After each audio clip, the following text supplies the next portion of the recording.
Welcome, ladies and gentlemen. Today we are beginning our journey to go to Germany to pick up our new car. It is a rally-inspired vehicle that has a great pedigree and a great long history of successes, and also it has its sublime soundtrack added on to all of that. We will be traversing and driving straight there, picking up the vehicle, and then driving straight back and assessing what kind of state is in. This is a Suzuki X90.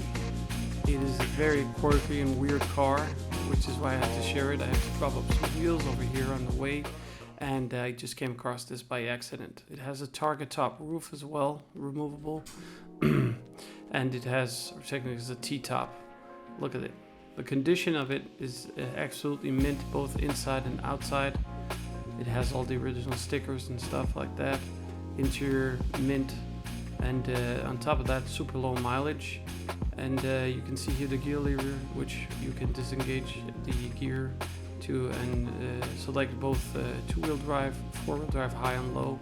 But that's not really why we came. So that Suzuki was certainly a fun little car. Now we're crossing over the border to Germany from Denmark, and we've been driving for about 4.5 hours in this Mitsubishi, and we can't drive more than 80 kilometers per hour because of the fact that we're carrying a trailer, and that is the limit. I tried experiment driving a little bit faster and could go about 90 maximum. The total journey is fairly long, and so it's going to take a lot of time. So it's going to be a long trip.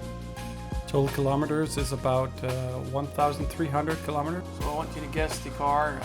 It's a four-wheel drive, rally-inspired, heavily rally DNA'd vehicle, which is associated with a deceased rally driver, unfortunately. If you look closely here on the left side of the road, that is in fact a tank. Thought that was pretty cool. Some more hints. It has a turbocharged 4-cylinder engine. It has 310 horsepower and electronically adjusted diff, which means you can control what kind of mood it's in, unlike my wife. So here we are, finally entering the harbor area. It just turns out that the harbor area is basically a city. It's huge. Okay, so I've arrived at the harbor, and now I have to find the company which has handled my shipping. It's in here, I've been told. So this is such a huge harbor. So let's go in here and see. So got papers, got everything sorted, but we need to go back from where we came around the harbor. And unfortunately, it's not a long driving distance, but it's 26 minutes apparently because of congestions. I saw all the cars that were stuck in traffic. I think they're checking you as you leave the harbor. Probably that's why it takes time versus entering.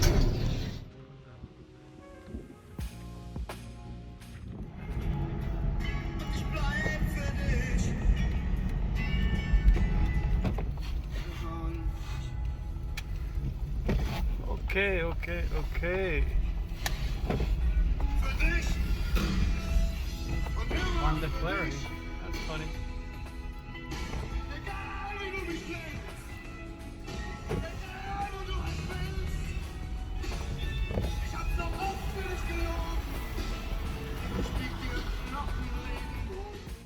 So here at the harbor, where they give out the cars, I noticed how many cool cars they had. You can see there's an American old muscle car, there's AMGs, S's, RS's, M cars. There's all kinds of cars, all kind of conditions too. So I guess I'm not the only hopeless romantic around here. There's a C63 MG, Mustangs, Audis, BMWs, there's everything. I saw Acuras, there's a couple of SL and S-Class Mercedeses. And Dodge, there was even a Hellcat there, Challenger. Many cars, pretty cool. Some of them looked like they've been there a long time though. And the road was super bumpy. Literally.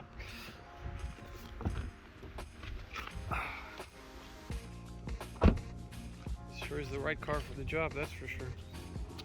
Ah, damn. Look at these holes. So as I went to the second office to get the documents squared away, I got that out of the way. It took about 40 minutes, and now we're finally here and ready to see the car for the first time. So there's in this hall. I've been instructed to go here, and look how many cool cars there are. And this place is huge.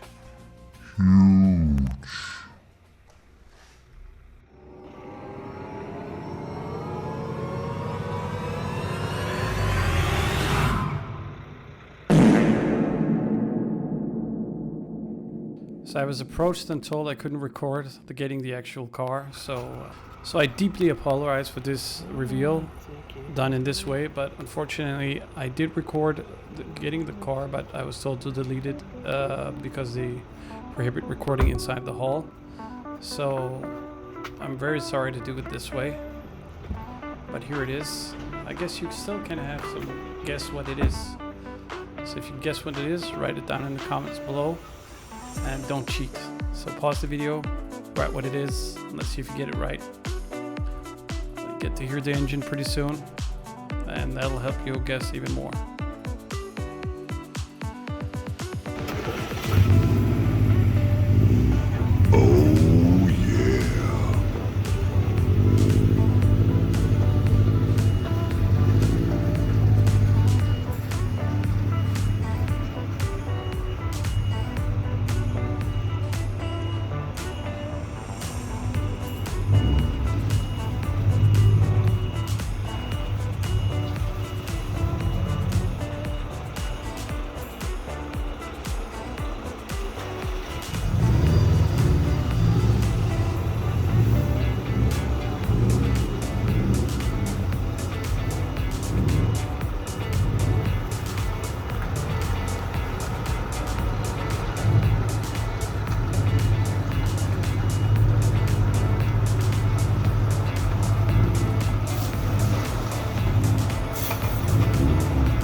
What the fuck is this piece of shit? Hey, yo, relax, Joe. It's a project car. Oh, what do you mean? A rear quarter, front quarter, got the fender included, got the lights. What's the problem? Take it easy. Oh, the language. Trying to get likes over here. Anyway, after that very bad impression of an Italian mobster, I wondered about my life and once again how I ended here. But when you look outside and you look at that beauty, it all makes sense. Car is fueled up, so am I. So we're on the way home, homebound. We got a long trip around 6 or 7 hours ahead of us. So we just try to enjoy the ride and stay awake. I do recommend if you take these kind of trips, you probably should bring a friend, as I've said. It's safer, it's better, and it's more fun. This kind of thing, after all, is a life experience. And what better way than to share it with someone else, you know? Some of my best times personally was on road trips. It can even just be vacations, but road trips in general. And I especially love when I go and buy a car and it's just that magic in the stomach, you know, until you see it the first time and it's what you thought it was.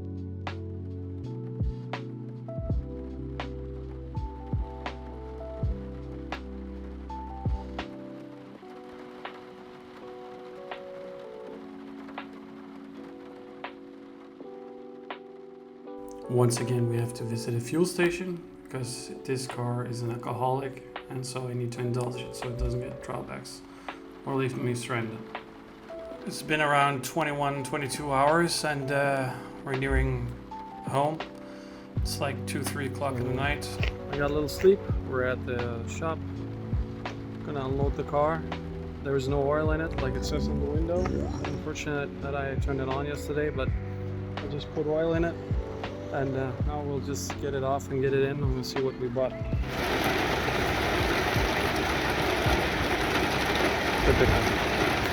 have to wait.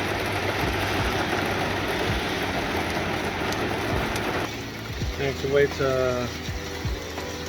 We don't have time for this. I'll give it a couple of minutes so I don't get soaked the rest of my day. 5 minutes later.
So here we are inside the workshop, and we're gonna use the steamer to remove all the stickers and writing that is on the car. Having looked a little bit at the car, damage ain't that bad. This is rear quarters we've seen, and there is some suspension issue we have to look closer to at what that is. And then in the front right corner, I've already bought a replacement fenders installed on the car, and then replacement light, which that's how we got the car, and maybe that's why the plastic was there when we got it. If you need to remove some writing on the car, I would recommend the steamer, and you can use it for everything. You can clean your textiles, you can clean interior in the car. It does really well. It does a lot of stuff really well. I love my steamer. It's fantastic. Cost about $250, something like that. It's a fantastic machine. I really recommend it. So we're gonna remove the sticker, and I'm contemplating as I remove this no oil. I really don't know. I didn't see that. I drove so long. I just wanted to get home. I'm impressed the car didn't blow up, because as everybody knows, these Subarus have a reputation as being the automotive equivalent of a terrorist. It's just waiting for an excuse to blow up.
Unfortunately, 3 of the 4 beautiful Rays lightweight wheels that are super expensive, they cost like, I think it was $4,000, are, well, they're shot. 4 of them are completely dead. They're either cracked or they're flattened in some spaces, or just both actually, except for the front left wheel. That's the only one that didn't really have an issue. Unfortunately, these cars apparently use a very high ET, so that's around 50, and that's really unusual in the JDM world. So it's 5 times 114.3. From the studs, you can see I just tried Honda wheel, didn't fit from Civic, and the Brembo brakes are pretty big, so you need 18-inch wheels at the front minimum, or the spare that I found in the trunk. Unfortunately, I don't have 3 more of those, so I had some very wide JDM wheels from my Silvia S14 project, and I had to fit those, but they didn't fit properly. But I mean, they fit, but they're protruding more than the fenders, but it's okay as a roller.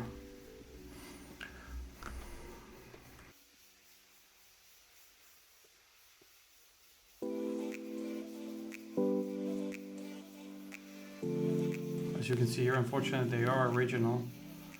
It's just a shame to see such beautiful, fantastic wheels being absolutely decimated. Das ist Benzin schwer? Alright. Imagine this at full speed. Og 160 i top 5. Going off the road at top speed, and it's over. Faldt der noget? Nej. Hvad med dig? For captured the accident, and his reaction says it all. So the car has an immaculate black interior with Recaros, red stitching and piping. The front will be removed here. It's just pretty easy to remove the front bumper, wasn't that bad. The rest they can handle themselves at the body shop, which we will send it off to.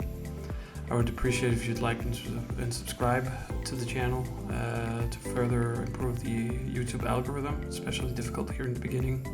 It's only the second video. I will be documenting the costs of these, and we can compare it with if it's affordable to fix it, or I mean, I will do as an amateur mechanic. I will fix whatever I can fix myself, and then I'll put all the costs on the channel for all the projects that we do, so that you can see if it's something you might want to try.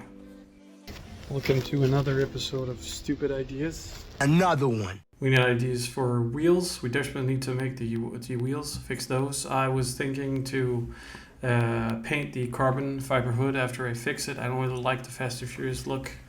And then remove the vinyls on the roof. Let me know what you guys think in the comments, and also suggestions what we should do with this Subaru. And hope to see you in the next one. Thanks for watching. The owner of the house was quite calm despite the violent accident. He says, "What happened? Well, all of a sudden there was a car in my bed. I got out pretty quick."